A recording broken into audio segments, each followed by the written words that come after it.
गया सब surgery surgery dialysis चाहिए तब वेट कर गया अदर टोटल वो तो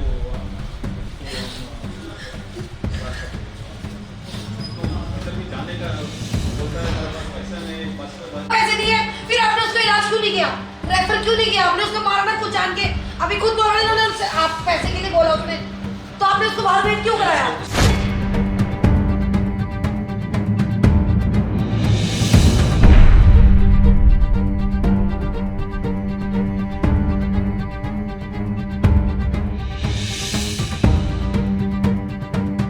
ਦਿੱਲੀ ਦੇ ਫ੍ਰੀ ਹਸਪਤਾਲ ਵਿੱਚ ਪਹਿਲੀ ਮੌਤ, ਪਰਿਵਾਰ ਨੇ ਲਗਾਏ ਵੱਡੇ ਆਰੋਪ। ਇੱਕ ਹਫ਼ਤਾ ਪਹਿਲਾਂ ਦਿੱਲੀ ਸਿੱਖ ਗੁਰੂਦੁਆਰਾ ਮੈਨੇਜਮੈਂਟ ਕਮੇਟੀ ਵੱਲੋਂ ਗੁਰੂਦੁਆਰਾ ਬਾਲਾ ਸਾਹਿਬ ਵਿਖੇ ਡਾਇਲਿਸਿਸ ਸੈਂਟਰ ਦੀ ਸ਼ੁਰੂਆਤ ਹੋਈ ਸੀ, ਜਿਸ ਦਾ ਦਾਅਵਾ ਕੀਤਾ ਗਿਆ ਸੀ ਕਿ 100 ਮਸ਼ੀਨ ਵਾਲਾ ਭਾਰਤ ਦਾ ਸਭ ਤੋਂ ਵੱਡਾ ਡਾਇਲਿਸਿਸ ਹਸਪਤਾਲ ਹੈ। ਪਰ ਇਸ ਹਸਪਤਾਲ ਵਿੱਚ ਇੱਕ ਮਰੀਜ਼ ਦੀ ਮੌਤ ਹੋ ਗਈ, ਜਿਸ ਤੋਂ ਬਾਅਦ ਮ੍ਰਿਤਕ ਦੇ ਪਰਿਵਾਰ ਨੇ ਹਸਪਤਾਲ ਵਿੱਚ ਡਾਕਟਰ ਉੱਤੇ ਆਰੋਪ ਲਗਾਏ ਨੇ ਕਿ ਮਰੀਜ਼ ਦੇ ਇਲਾਜ ਵਿੱਚ ਦੇਰੀ ਹੋਣ ਕਾਰਨ ਮੌਤ ਹੋਈ ਹੈ। राजकुमार कब लेके आए थे आप यहाँ पर? मैं नहीं लाई, वो मेरी भाभी बैठी वो लेके आई थी सुबह 7 बजे, कहा कि पेशेंट की कंडीशन ख़राब है, इनको ब्लड चढ़ेगा, ब्लड चढ़ाने के लिए आप इनको यहाँ से ले जाओ। वो डॉक्टर कह रहे हैं कि उन्होंने मेरे पैर पकड़े कि मेरा इलाज यहीं करो। डॉक्टर ने कहा ठीक है वेट करो। आप वेट करा के 12 बजे उनको अंदर लेके गए, तभी उनकी डेथ हो गई। इन्होंने उनको देखा ही नहीं, 5 घंटे इंतज़ार कराया। तो कहाँ पर इलाज चल रहा था अभी उससे पहले? नेस्टीवा हॉस्पिटल मुनीर का। तो अब यहाँ कैसे लेके आए थे आप उनको? ये हमें फेसबुक के द्वारा पता चला था इनका, और ये मेरे हस्बैंड है, इन्होंने करवाया था। गुरु घर के अंदर पता कराया उसको हार्ट बीट मैंने खुद चेक किया कि वो उसकी डेथ हो गई। अरे ठीक है, ये ऑक्सीजन दिया जाएगा भी, ठीक है। ये इन्होंने ही मारा उसको, खुद नहीं मारा। पहले कंडीशन खराब थी, बीमार था, चल रहा था, लेकिन डायलिसिस से ठीक था। तो आपने डॉक्टरों से बात की, डॉक्टरों का क्या कहना? डॉक्टर साहब ही तो बता डॉक्टरों ने तो बताया हमें, बात करूँ उनसे? डॉक्टरों ने तो बताया है कि उनको ब्लड की जरूरत थी, और हम कहते हैं आप ब्लड चढ़वा के आ जाओ। उन्होंने यहाँ उनसे वेट करवाया कि उसने कि आप 4-5 घंटे 12 बजे तक वेट करो, आपकी डायलिसिस हो जाएगी। अंदर डायलिसिस के लिए गए, डायलिसिस हुई नहीं, उसकी डेथ हो गई अंदर से। तो अब डॉक्टर क्या कह रहे हैं कि अब हाँ अपनी गलती एक्सेप्ट कर रहे हैं, पूछो उनसे जाके। कौन आपके थे? ये मेरे साले हैं जिनकी डेथ हुई है। तो हमने यहाँ पे इसलिए पहुँचे थे कि अगर हम प्राइवेट करवा रहे थे, मैं चल कोई बात नहीं, सबका बजट खत्म हो गया, उनका लड़का अकेला ड्राइवरी कर रहा, सब कुछ संभाल रहा है। वहाँ पे यहाँ चले जाओ गुरु घर के अंदर, अब सारा वहाँ फ्री हो रहा है इलाज। तो मैंने 1-2 जगह से फ़ोन करके बोला मैं चल सिफारिश जैसे कहते हैं कर दे, वो करवा लें, वो भी बोला यहाँ पे। लेकिन सुबह 7 बजे ही आगे डॉक्टर साहब वहाँ पे नहीं थे उस टाइम। लेकिन डॉक्टर साहब को इतनी पता लगे था जब उन्होंने आगे चेक किया कि इनके कंडीशन ख़राब है, वो नहीं होते, तो उनको घर वालों को बताना चाहिए था कि इनको ब्लड चढ़ेगा या इनको कहीं और ले जाओगे, रेफर लिख के देते, कुछ नहीं। और जब से हो गया तो डेथ होगी, वो भी इन्होंने नहीं बताया। इतनी लापरवाही इनकी है। क्या कह रहे हैं ये लोग? क्या कह रहे हैं? ये तो कुछ नहीं कह रहे हैं। अब उनकी डेथ हो गई, कम से कम हमें बताना तो चाहिए कि उनकी डेथ हो गई। मेरी वाइफ आई, उन्होंने आगे चेक किया है कि उनकी डेथ हो गई है। कम हमें बताना तो चाहिए, मतलब और कोई नहीं, हमारा तो जी गया, लेकिन कम से कम हमें बताना तो चाहिए कि इनकी डेथ हो गई है। ऐसे मेरे मामा लगते हैं। आपके मामा हैं, क्या हुआ था उनको? क्या बीमारी थी और कब लेके आप लोग यहाँ पर आए? उनकी ना एक्चुअली डायलिसिस होती है, और उनको मेरी मामी सुबह 7 बजे यहाँ लेके आई थी। तो डॉक्टर ने उन्हें देखा होगा 8 बजे करीब, तो डॉक्टर ने बोला इनको ब्लड की ज़रूरत है और डायलिसिस की ज़रूरत है, आप इन्हें प्राइवेट अस्पताल में ले जाओ यहाँ से। तो उन्होंने बोला देखिए डॉक्टर साहब, हमारे पास पैसे नहीं है, अगर पैसे होते तो हम यहाँ आते ही क्यों आपके पास, आपने इतना प्रचार किया है गुरुजी के नाम पे, तो हम यहाँ। तो उन्होंने बोला ठीक है आप वेट कीजिए, मैं करता हूँ। उनका सांस फूलता रहा, वो बाहर बैठे रहे अकेले। 12 बजे करीब उन्हें अंदर बुलाया गया, और उसके बाद उनको कुछ प्रॉब्लम हुई, मेरी मामी को बाहर भेज दिया गया कि आप बाहर वेट कीजिए, हम हैंडल कर रहे हैं इनको। मामी ने बोला मेरे भाई को कि बेटा जल्दी आ जाओ, उन्होंने मुझे बाहर भेज दिया, कुछ सीरियस मैटर चल रहा है। तो जब हमें फ़ोन किया तो मैं आई यहाँ पे, तो हमें डॉक्टर ने कहा बिल्कुल ठीक है, ये ऑक्सीजन अभी लगाएंगे, ठीक हो जाएंगे ये। मेरी मौसी ने चेक किया तो ठंडे पड़े थे, बिल्कुल बिल्कुल बर्फ़ की तरह ठंडे पड़े हुए थे।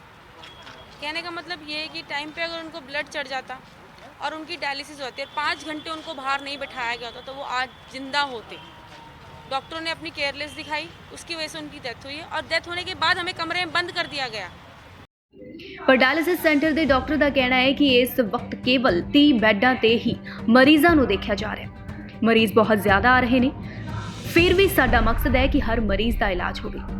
ਪਰ ਇਸ ਪਰਿਵਾਰ ਨੂੰ ਮਰੀਜ਼ ਦੀ ਹਾਲਤ ਠੀਕ ਨਾ ਹੋਣ ਕਾਰਨ ਕਿਸੇ ਦੂਜੇ ਹਸਪਤਾਲ ਜਾਣ ਲਈ ਕਿਹਾ ਗਿਆ ਸੀ, ਪਰ ਮਰੀਜ਼ ਨੇ ਪੈਸੇ ਨਾ ਹੋਣ ਦੀ ਗੱਲ ਕਹਿ ਕੇ ਵਾਰ-ਵਾਰ ਇਲਾਜ ਕਰਨ ਲਈ ਕਿਹਾ, ਜਿਸ ਦੇ ਚੱਲਦਿਆਂ ਇਲਾਜ ਲਈ ਉਸ ਨੂੰ ਬੈੱਡ ਤੇ ਹੀ ਲਟਾਇਆ ਸੀ ਕਿ ਉਸ ਦੀ ਮੌਤ ਹੋ ਗਈ। तो डायलिसिस यूनिट में वो आया था 11 o'clock।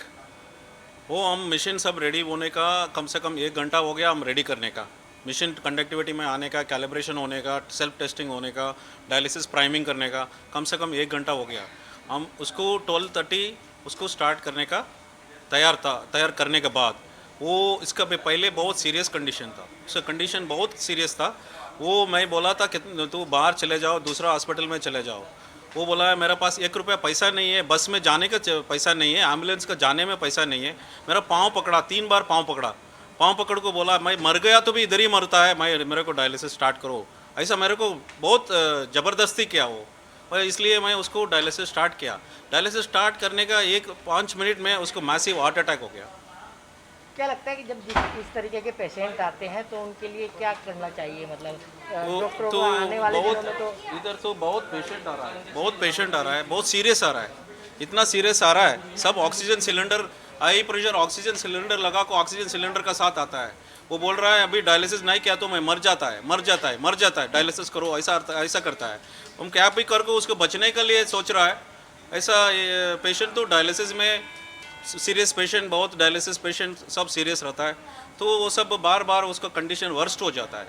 ये भी कंडीशन वर्स्ट था उसको लेकिन सर जिस तरीके से आपके हॉस्पिटल का जो प्रचार हो रहा है वो काफ़ी वर्ल्ड वाइड हो रहा है, क्या लगता है कि और ज़्यादा सुविधाएं करने की ज़रूरत है यहाँ पर, या फिर क्या करना चाहिए? अभी तो क्या हो रहा है, हमारा ऊपर अभी बहुत लोग नेगेटिव प्रोपेगेंडा कर रहा है। क्यों मालूम है? हम तो सेवा कर रहा है, डायलिसिस में सेवा कर रहा है।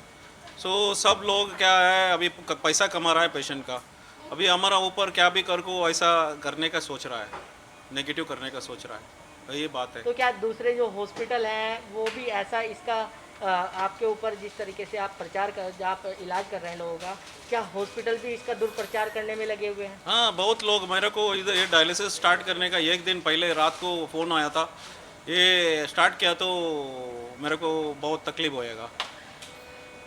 You will face the consequences if you start this hospital, बोला मेरे को। तो आपको डर लग रहा है?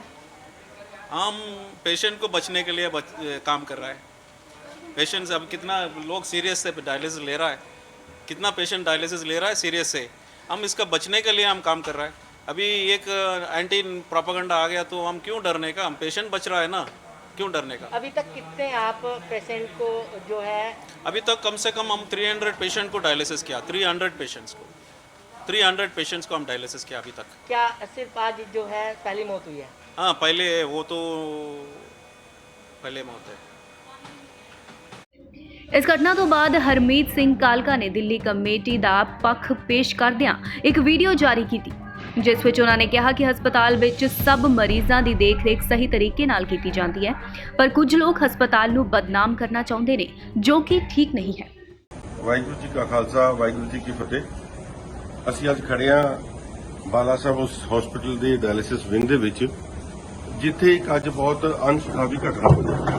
ਔਰ ਉਹ ਇੱਕ ਪੇਸ਼ੈਂਟ ਇੱਥੇ ਆਉਂਦਾ ਸਵੇਰੇ, ਜਿਸ ਵਕਤ ਉਹਦਾ ਡਾਇਲਿਸਿਸ ਉੱਥੇ ਉਹਨੂੰ ਆਪਰੇਟ ਕਰਨ ਦੀ ਗੱਲ ਕੀਤੀ ਜਾਂਦੀ ਹੈ, ਤੇ ਡਾਕਟਰ ਸਾਹਿਬ ਨੇ ਜਿਸ ਵਕਤ ਉਹਦੀ ਫੈਮਿਲੀ ਨੂੰ ਦੱਸਿਆ ਕਿ ਇਹਦੀ ਕ੍ਰਿਟੀਕਲ ਬੜੀ ਹਾਲਤ ਹੈ, ਉਹਨੇ ਆ ਕੇ ਡਾਕਟਰ ਸਾਹਿਬ ਦੇ ਪੈਰੀ ਹੱਥ ਲਾਏ ਔਰ ਕਿਹਾ ਜੀ ਕਿ ਮੈਨੂੰ ਭਾਵੇਂ ਇੱਥੋਂ ਬਾਹਰ ਨਾ ਭੇਜੋ, ਮੈਂ ਜਿਹੜੀ ਵੀ ਹਾਲਤ ਹੈ ਬਟ ਮੇਰਾ ਟ੍ਰੀਟਮੈਂਟ ਤੁਸੀਂ ਇੱਥੇ ਕਰੋ।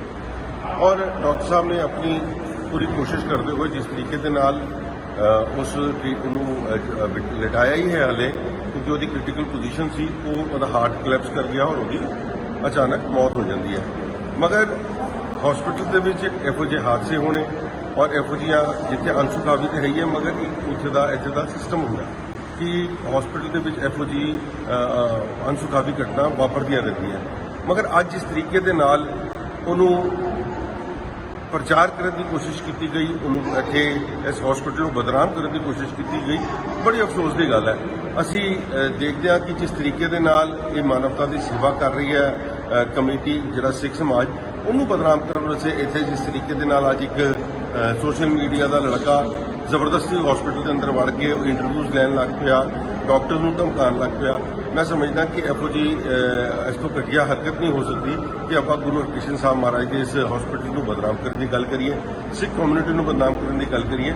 ਔਰ ਜਿਸ ਤਰੀਕੇ ਦੇ ਨਾਲ ਅਸੀਂ ਇੱਥੇ ਆ ਕੇ ਜਿਸ ਵਕਤ ਲੋਕਾਂ ਨੂੰ ਪੁੱਛਿਆ ਕਿ ਤੁਹਾਨੂੰ ਕੀ ਇਹਦੇ 'ਚ ਕੋਈ ਇੱਥੇ ਪ੍ਰੋਬਲਮ ਆ ਰਹੀ ਹੈ ਤੇ ਲੋਕਾਂ ਦੀ ਜੋ ਵਿਚਾਰ ਹੈਗੇ ਸੀ ਮੈਂ ਤੁਹਾਨੂੰ ਸੁਣਾਉਂਦਾ ਵਾਂ ਕਿ ਲੋਕ ਇੱਥੇ ਇਹ ਸਮਝ ਰਹੇ ਨੇ ਕਿ ਇਹਨਾਂ ਨੂੰ ਇੱਕ ਜ਼ਿੰਦਗੀ ਦਾ ਦਾਨ ਮਿਲਿਆ, ਇੱਕ ਇਹੋ ਜਿਹੀ ਜਗ੍ਹਾ ਮਿਲੀ ਹੈ। आपको कब से आए हैं यहाँ? सुबह से आए। आपके सामने एक वो जो डेथ हुई आपके सामने हुई, आपके सामने हुई थी, क्या आपको लगता है कि एक हॉस्पिटल की कमी थी यहाँ पे? जी नहीं, बिल्कुल नहीं पता। आपको ये हॉस्पिटल खुलने से बहुत अच्छा भी है। कितने पैसे पहले खर्चते थे एक डायलिसिस को? 2,000 दो ढाई हजार रुपये आपको लगता था अब फ्री हो रहा है। आप यहाँ पर एक हफ्ते के अंदर कितने हो चुके हैं? दो हो चुके हैं। और आपसे किसी ने कोई 1 रुपया भी दिया और सुविधा सब मिल रही है? ਤੁਸੀਂ ਇਹ ਦੇਖ ਸਕਦੇ ਹੋ ਕਿ ਕਿਸ ਤਰੀਕੇ ਦੇ ਨਾਲ ਇੱਥੇ ਲੋਕਾਂ ਨੂੰ ਇਸ ਚੀਜ਼ ਦਾ ਫਾਇਦਾ ਹੋ ਰਿਹਾ ਹੈ, ਮਗਰ ਕਮਿਊਨਿਟੀ ਨੂੰ ਬਦਨਾਮ ਕਰਨ ਦੀ ਕੋਸ਼ਿਸ਼ ਉਹ ਲੋਕ ਕਰ ਰਹੇ ਨੇ ਜਿੱਥੇ ਦੂਜੀ ਕਮਿਊਨਿਟੀ ਵਾਲੇ ਤੇ ਕਰ ਹੀ ਰਹੇ ਸੀ, ਮਗਰ ਅਫਸੋਸ ਸਾਡੇ ਸਿੱਖ ਭਰਾਈ ਅੱਜ ਸਾਨੂੰ ਬਦਨਾਮ ਕਰਨ ਦੀ ਕੋਸ਼ਿਸ਼ ਕਰ ਰਹੇ ਨੇ। ਔਰ ਕੁਝ ਹੀ ਰਾਜਨੀਤੀ ਵਸੇ ਜੇ ਉਹਨਾਂ ਦਾ ਮਕਸਦ ਇਲੈਕਸ਼ਨਾਂ ਦੇ ਵਿੱਚ ਬਦਨਾਮ ਕਰਨਾ ਕਮੇਟੀਆਂ ਨੂੰ, ਤੇ ਇਹੋ ਜਿਹੀਆਂ ਸੇਵਾਵਾਂ ਤੁਹਾਨੂੰ ਮੁਬਾਰਕ ਹੋਣ। ਅਸੀਂ ਸੰਗਤ ਨੂੰ ਅਪੀਲ ਕਰਦੇ ਹਾਂ ਕਿ ਜੇ ਤੁਹਾਨੂੰ ਲੱਗਦਾ ਹੈ ਕਿ ਅਸੀਂ ਇਹ ਕਾਰਜ ਜਿਹੜਾ ਸ਼ੁਰੂ ਕੀਤਾ ਹੈ, ਹਸਪਤਾਲ ਸ਼ੁਰੂ ਕੀਤਾ ਹੈ ਗਰੀਬਾਂ ਦੇ ਇਲਾਜ ਵਾਸਤੇ ਫ੍ਰੀ, ਜੇ ਤੁਹਾਨੂੰ ਲੱਗਦਾ ਹੈ ਕਿ ਅਸੀਂ ਗਲਤ ਕੰਮ ਹੋਇਆ ਤੇ ਸਾਨੂੰ ਆਦੇਸ਼ ਦਿਓ, ਤੁਹਾਡਾ ਦੇਸ਼ ਦਾ ਪਾਲਣ ਕਰਦੇ ਹੋਏ ਅਸੀਂ ਘਰ ਬੈਠਾਂਗੇ, ਮਗਰ ਐਸੀ ਕੋਈ ਰਾਜਨੀਤੀ ਦੇ ਵਿੱਚ ਕਦੀ ਇਨਵੋਲਵ ਨਹੀਂ ਹੋਵਾਂਗੇ ਜੋ ਅੱਜ ਕੀਤੀ ਗਈ ਹੈ। ਦਿੱਲੀ ਤੋਂ ਕਮਲ ਕੁਮਾਰ ਕਾਂਸਲ, ਦਰਸ਼ਨ ਟੀਵੀ।